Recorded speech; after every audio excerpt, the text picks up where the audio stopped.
میاں صاحب شاید آپ نہ جانتے ہوں کہ غربت کا ذائقہ کتنا کڑوا ہوتا ہے، اور اسی غربت کی وجہ سے میں بڑا پریشان ہوں۔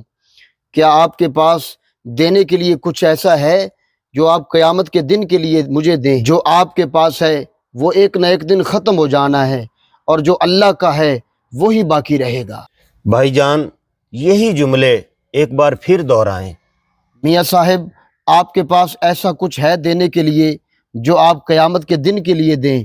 آپ کے پاس جو کچھ ہے وہ ایک نہ ایک دن ختم ہو جائے گا، اور جو اللہ کا ہے وہ باقی رہے گا۔ او میرے بھائی یہی جملے ایک بار پھر دہرا دیں۔ نہیں میاں صاحب، مجھے لگتا ہے آپ کو میری بات سمجھ نہیں آئی ہے۔ اب میں دوبارہ نہیں دہرا سکتا، مجھے مانگتے ہوئے شرم آتی ہے۔ میں نے اپنے رب کے علاوہ کبھی کسی سے نہیں مانگا۔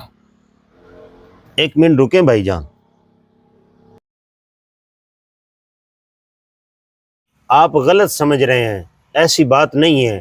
آپ کی باتیں میرے دل کو چھو گئی ہیں۔ اگر یہ آپ 1000 مرتبہ بھی کہتے تو میں ہر بار کہنے پر آپ کو 1,00,000 روپیہ دیتا۔ حمزہ ادھر آؤ، میری بات سنو۔ جی میاں صاحب۔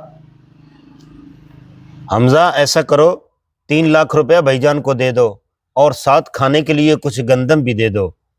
بڑی مہربانی بھائی جان۔ شکریہ بھائی جان۔